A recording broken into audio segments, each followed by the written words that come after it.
And I was still doing bits and pieces of One Championship, and then just recently started refereeing for One Championship. So I'm keeping busy, bro. Yeah, you're on every event, aren't you, in Thailand now? Yeah, pretty much, yeah. How's that been? So is it 3 different events, 3 different companies, sorry, you've been working for? Yeah. So WLC, F&D, and One Champion. What's the difference between the 3 of them? Right, well, mate, first of all, it was a week of absolute madness. I mean, it was probably one of the most intense weeks. Well, no, definitely the most intense week of my life, even above any fight that I've ever done. I had 6 events to referee in just 6 days. I travelled around 4 different parts of the country on the plane, stayed in hotels. It was incredible. So the FND was fantastic. It's an MMA show, but with a twist. I mean, it was a circus, they called it. It was just crazy. We'd done like open weights. It was man against woman doing a grappling contest. There was 2 against 1 fight. It was crazy, but it was so much fun. In one night, I refereed a boxing match, a left way match, a Muay Thai match, and an MMA match. So I'd done 4 different styles in one night. The very next day, I flew out to another part of the country. I can't say where. And I refereed the left way championships, which I think, was the most incredible experience in the fight game for me so far. Bearing in mind, I've been over to UFCs and cornered guys there, One Championship. You know, I've seen and done a lot, but left way was just unreal, man. I mean, headbutts are legal. You can punch people in the back of the head. You can slam. It's just incredible. Bare knuckles, by the way. Mm-hmm. So I've done a few events there. Then I moved on and had to go to one. I had to do my COVID test. Then I got quarantined for 24 hours. And then I went and done the rehearsals. And then we done the live show. And we done all of that. It was, that was crazy. And it's very intense when you know there's that many people watching you live. The referee's always open for criticism, but it's very hard as well because I've looked at refs over the years and gone, oh, ref, what are you doing? But I've been in that ring myself and it happens so fast. You've only got one pair of eyes. Even I've made mistakes recently. I say even I've got hardly the experience most guys to have, but even so, it's a tough job. So guys, give the referees a bit of a break, warrior. It's easy when you sat there watching on TV. There's no consequences to what you're doing. Like when we started the chat last time and it fucked up. I work with F&D sometimes and like Oliver said, oh yeah, you're going to ref this fight. And I'm like, there's a bit of support and he's like, I'm too busy at the moment. I'll put someone else. You know what I mean? So like, you don't want to fuck it up. Not really. I'm not really care if people think I'm bad or whatever. I don't want one of them to get hurt or anything like that. You know what I mean? So it's like, it's a bit of a responsibility, isn't it? That's the way I see it. So massive. Watch like Lee Livingston do it and he does it.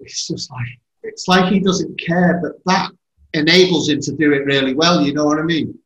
Whereas I'd be like, because I'd be so tense, I don't think I'd do a good job, and not relaxed.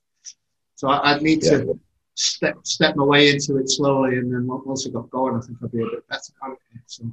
You're absolutely right. I mean, again, you've got a great way of analysing things before you actually do it. Hopefully, it doesn't put you off doing things too much in life because you're maybe overanalyzing. But you're absolutely right. Things you just said. It is a massive pressure job, and for me, it's okay. I know when to stop a fight to stop someone getting hurt, but do you know what? For me as a fighter, my pride hurts more than any injury, or most, not all, but most injuries I'm likely to get. My pride. If you stop that fight before I've really given it my absolute best, I'm going to be very angry, and that's the thing that worries me the most. I've got these guys, like there's a fight on One just a few weeks ago, and the guy was taking some heavy leg kicks, but he was a black belt in jiu-jitsu, and they were dropping him.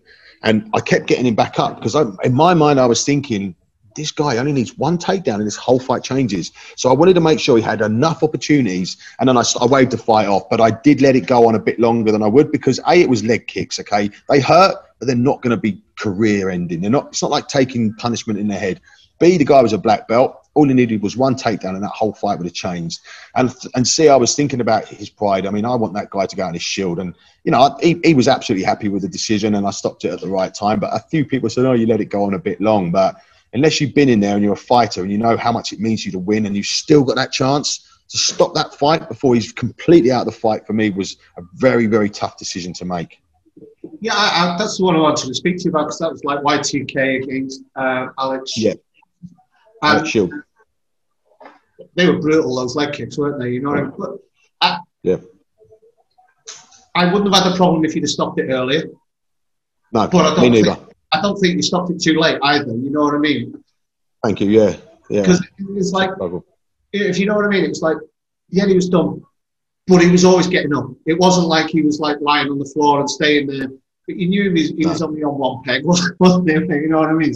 But fair play to him. You know what I mean? He was. Yeah. They were brutal, those leg kicks, but he just kept getting up. And I think, that was about the right time. It was like he wasn't coming back on. No, he wasn't. He got to a point where I thought, because I gave him enough chance. I thought, you're going to take 3 of them. Okay, they flip him well hurt. But, you know, he kept getting up. And then it only takes catch one, drive, single to the floor, you know. And I thought, he's still in this fight, you know. Okay, he's in trouble, but he's still in this fight. So I left it to the point where I thought, he ain't getting up now, and that's it, it's over. I just didn't want to damage his chances of winning the fight, you know. But yeah, some people say maybe it went on a bit long, and I watched the video, and like you say, I could have stopped it earlier. I guess the fighter in me kicked in then, and if that was me on the floor, I'd be getting up, I'd be saying, don't you stop this fight, because I'm taking that guy down in a second.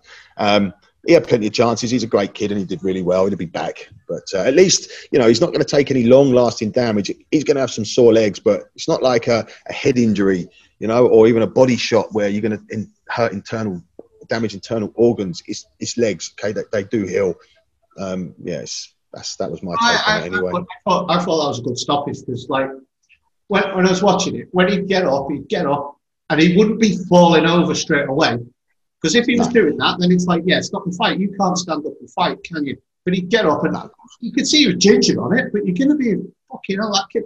I know him. He kicks like a mule, doesn't he, that Y2K? Yeah, he does, yeah. You know, so, but he'd get up, and he'd have his hands up, and he'd be ready to go, you know what I mean? It wasn't like he'd be and then stumbling around. So, I just wondered if you did think about stopping it earlier or not. I did think about it. I was very, very close, but you know, if he was a purple belt, I may have stopped it earlier. The guy's a black belt, and just one takedown. He's only got to catch one of those leg shots. He knows the legs are coming in. Just catch it. I mean, it's risky, because if he switches and goes high, you're getting knocked out. But at least you went out in your shield, you know, that happens. So, a black belt, I thought it just takes one takedown, and this fight's going completely the other direction. And because Y2K had so much of it in his own favour, let's give this guy a chance of getting it in his world on the ground. And it didn't happen, but hey, it was a great fight, and both guys are happy in the end. You know, it was. It was a good fight. Like, and respects to Alex for that. Like, and I quite like that fight. I remember, I've known him. I can't really talk to him because he speaks Thai, and I don't speak much Thai. He's getting better. I met him in passing quite a few times. You know what I mean? I remember one time. Oliver Cost sort of. He was just about, I can't remember if he was just about to kick someone in the head when they were on the floor, and Oliver just grabbed him out the way, because the fight finished, like, and he was just about to do this guy. Like, he's a killer, isn't he?